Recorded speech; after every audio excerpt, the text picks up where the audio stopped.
எடப்பாடி பழனிசாமி ஆட்சியில் பாலாறும் தேனாரும் தான் ஓடிச்சு. ஸ்டெர்லைட் விஷயம் ஒண்டி அதுக்கு ஒரு உதாரணம். துப்பாக்கி சூடு நடந்த பிறகு, கொத்து கொத்தாக மனித உயிர்கள் பறிக்கப்பட்ட பிறகு இப்படி ஒரு சம்பவம் நடந்திருக்கிறதே என்று கேட்கின்ற பொழுது அதை இன்னும் எனக்கு முழுமையாக தெரியாது என்று கூறியவர் தான் எடப்பாடி பழனிசாமி. ஒரு குற்றச்சாட்டை சொல்வதற்கு முன்பு ஒரு விரல் நீட்டி மற்றவர் மீது குற்றம் சொல்லுகின்ற பொழுது மற்ற 3 விரல்களும் அவரை நோக்கி இருக்கின்றது என்பதை அவர் மறந்து விடுகின்றார். அடுக்கடுக்கான பழி பாவங்களால் தான் அவருடைய ஆட்சி இந்த தமிழக மண்ணிலிருந்து துடை தெரியப்பட்டது. தனிப்பட்ட விரோதத்தின் காரணமாக நடைபெறுகின்ற இந்த கொலைகளுக்கு கூட உடனடியாக துரிதமாக 24/7 என்ற வகையில் உடனடியாக நடவடிக்கை எடுத்து குற்றச்சம்பவத்திற்கு காரணமானவர்களை கைது செய்கின்ற அரசு மாண்புமிகு தமிழக முதல்வர் அவர் தலைமையில் இருக்கின்ற நீதி தேவன் அரசு என்பதை இந்த நேரத்தில் எடப்பாடிக்கு தெரிவித்துக் கொள்கிறேன். நீதிமன்ற உத்தரவை அமல்படுத்தாவிட்டால் அறநிலைத்துறை ஆணையரை மாற்ற நேரிடும் நீதிமன்றம் அதற்குண்டான பதிலை நேற்றைக்கே கன்னியாகுமரியில் இருந்த எங்களுடைய துறையின் ஆணையாளர் ஸ்ரீதர் அவர்கள் விளக்கமளித்து விட்டார். அதையும் நீதிமன்றம் ஏற்றுக்கொண்டது. விரிவான அறிக்கையை மீண்டும் தாக்கல் செய்ய சொல்லியிருக்கின்றார். நீதிமன்றத்திலே இருக்கின்ற வழக்கு என்பதால் விரிவாக நானும் செல்ல விரும்பவில்லை. அதற்குண்டான அனைத்து அடிப்படை பணிகளையும் துவங்கி இருக்கின்றோம். இன்றைக்கு கூட எங்கள் துறை சார்ந்த அதிகாரிகள் நேரடியாக அங்கு சென்று பார்வையிட்டிருக்கின்றார்கள். நானும் இன்னும் ஓரிரு நாளில் அந்த பகுதிக்கு நேரடியாக சென்ற அந்த வரதராஜ பெருமாள் திருக்கோயிலை பார்வையிட இருக்கின்றேன். நீதிமன்றத்தின் உத்தரவை தலைவணங்கி ஏற்கின்ற அரசு இந்த அரசு, நீதியின் அரசு இந்த அரசு என்பதால் நீதிபதிகள் சொல்லுகின்ற சுட்டி காட்டுகின்ற அந்த குறைகளை நிவர்த்தி செய்து நீதிபதிகள் பாராட்டை பெறுகின்ற அளவிற்கு இந்த துறையை செயல்பட வேண்டும் என்று மாண்புமிகு தமிழக முதல்வருடைய உத்தரவுக்கேற்ப பணிகள் துரிதப்படுத்தப்படும்.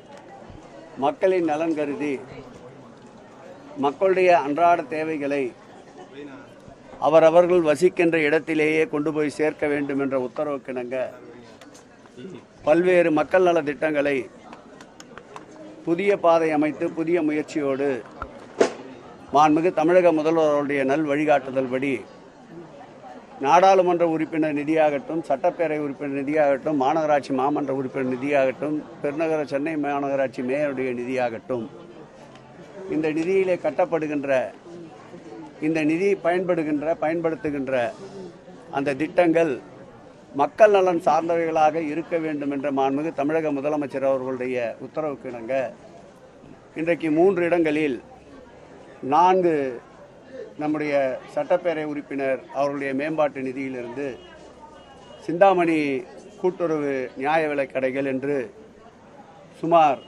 1,16,00,000 ரூபாய் செலவில் இன்றைக்கு ஏற்படுத்தப்பட்ட இந்த நியாய விலைக் கடைகளை திறந்து வைப்பதில் உண்மையில் மட்டற்ற மகிழ்ச்சி அடைகிறோம்.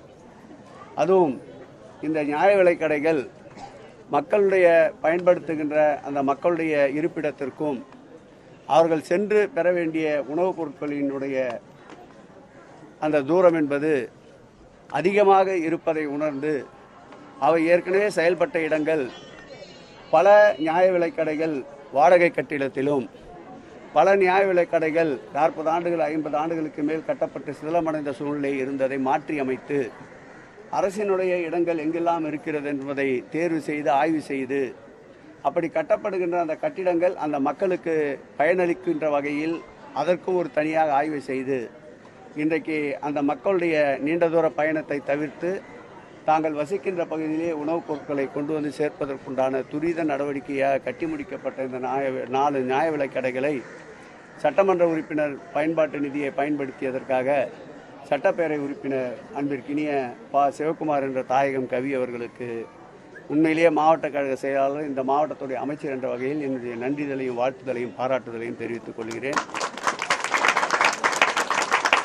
பல்வேறு பணிகள் இருந்தாலும் இந்த நிகழ்வில் பங்கேற்றிருக்கின்ற சென்னை பெருநகர மேயர் அவர்களுக்கும், மண்டல குழு தலைவர் சரிதா மகேஷ்குமார் அவர்களுக்கும், இந்த வட்டத்தினுடைய மாநகராட்சி மாமன்ற உறுப்பினர் அன்பிற்கினிய சரவணன் அவர்களுக்கும், எங்கள் இயக்கத்துடைய பகுதி செயலாளர் அன்பிற்கினிய தமிழந்தன் அவர்களுக்கும், வட்டக்கழக செயலாளர் அன்பிற்கினிய இந்த வட்டத்துடைய செயலாளர் அபோய் அவர்களுக்கும் மற்றும் மாநகராட்சி உணவுப் பொருள் வழங்கல் துறை அனைத்து அதிகாரிகளுக்கும் நெஞ்சார்ந்த நன்றியை இந்த நேரத்தில் பகிர்வதில் மகிழ்ச்சி அடைகிறேன்.